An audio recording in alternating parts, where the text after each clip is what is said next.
Where do you find the low-income whites of this great country of ours? 2 words: Waffle House.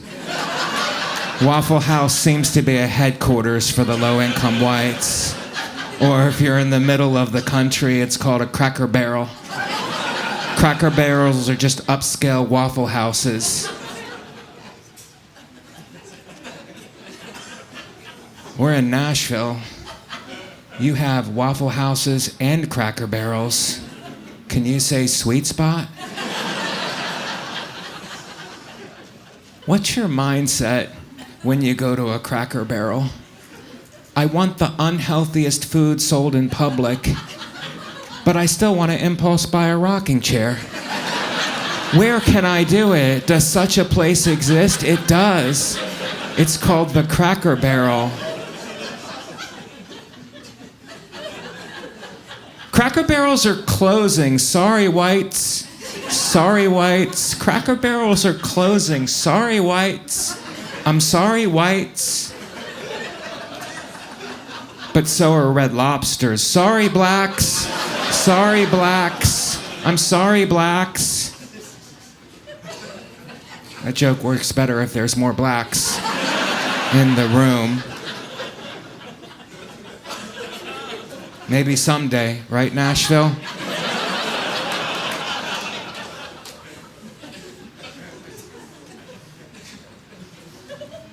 We don't have Waffle Houses in the north where I live. I live in New York City. We have Starbucks. And I don't like Starbucks. I don't like the pretentious energy in Starbucks. You walk in, everybody's on their laptop. I guess writing their screenplay. You know what I think they're doing? I think they're laundering money. Something borderline illegal. So I walk past the pretentious people and I wait in line for the bathroom because I'm in my 50s. And that's what you do when you're in your 50s. You use the bathroom every place that you go. That's less of a joke, more of a medical fact. I don't know how it is here, but the Starbucks in New York, someone's always in the bathroom for a long time. It's one guy. He's really in there. I don't know what he's doing in there, but he's in there real good. I can tell you that. He's living his best life. I don't know if he's finishing college or starting a podcast, but he's in there. He's in there real good. And just when I think he's coming out, water starts coming from underneath the door, indicating that he's not coming out anytime soon. The last time I was at Starbucks, I was waiting in line for the bathroom. The man in front of me had a dog that was wearing a sweater. I hate it.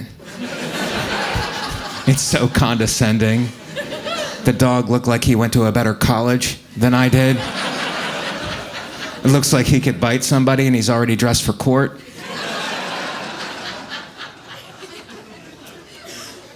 The line's taking too long. I exit the line and now I'm waiting in the line for coffee, which is also very long, but it's moving, and I eventually get to the front and the girl with the purple hair goes to take my order. And I go, medium black coffee, nothing in it. She goes, don't you mean grande? I said, miss, I don't think it's the right time to be teaching me Italian. There's a man swimming in your bathroom.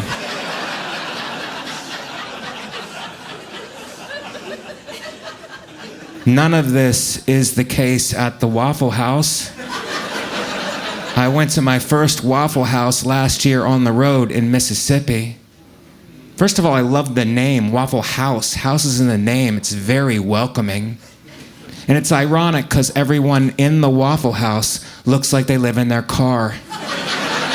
I'm talking Waffle House now. I live in New York City. First Waffle House, Mississippi. I walk in, I'm wearing a shirt with sleeves, so I was overdressed. I go to the bathroom. There's no code on the door of the bathroom at the Waffle House like at Starbucks. There's no door on the bathroom of the Waffle House. Come and go as you please. Little thing called freedom you might have read about in your history books.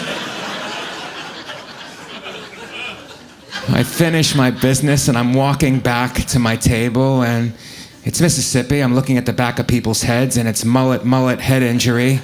Mullet, mullet, head injury. Mullet, mullet, head injury. Mullet, mullet. I get back to my table, and that waitress is a talker. OMG. I knew everything about her in a couple of minutes. Mother of 5, all cesarean. I know that because she showed me the scar as I was eating. Things move quickly at the Waffle House, guys. 1 minute you're discussing menu options. The next minute you're running your finger along a cesarean scar of a woman you just met. 3 of the 5 kids she had during the lunch rush at that Waffle House. The other 2 she had in a bathtub full of moonshine. Mississippi baptism.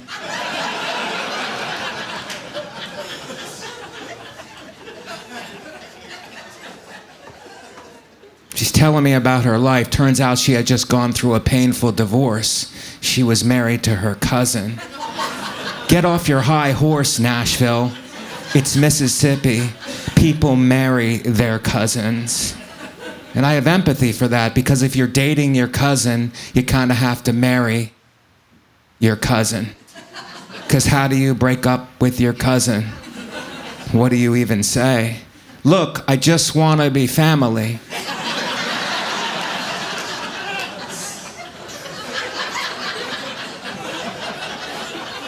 She starts to tear up talking about her divorce, and I'm compassionate, so I reach up, I touch her face, I wipe away her tear, and I remember I said to her, I said, Scalene? That was her name, Scalene, named after the white trash of all the triangles.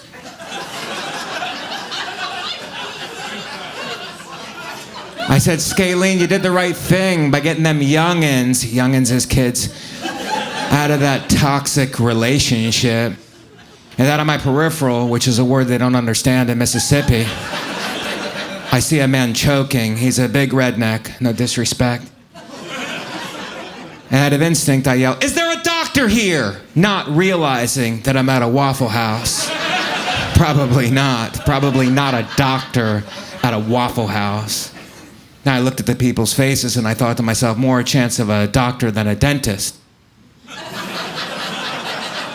No one has teeth in Mississippi. Are you guys gonna get these jokes or no?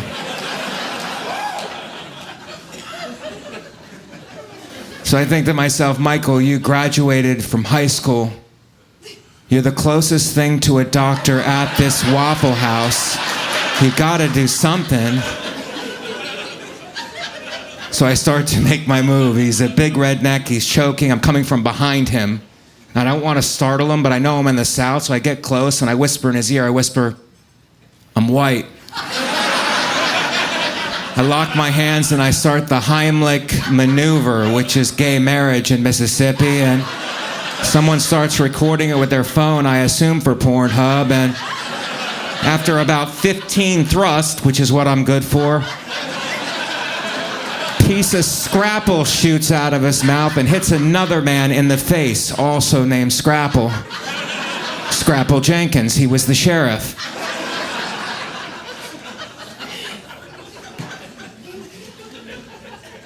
So I head back to my table and I'm sitting there contemplating the meaning of life, and my waitress, Scalene, she comes walking towards me, and I notice she's limping. And we're friends at this point, so I call out to her. I say, Scalene, baby girl? Do you got the scoliosis? She said, nope, Ferris wheel accident. Did you guys know Mississippi is 50th in education, but number 1 in Ferris wheel accidents? It's the silent killer. There's 2 types of people in Mississippi. People who've been injured in a Ferris wheel accident and people who will be injured in a Ferris wheel accident. It's an epidemic.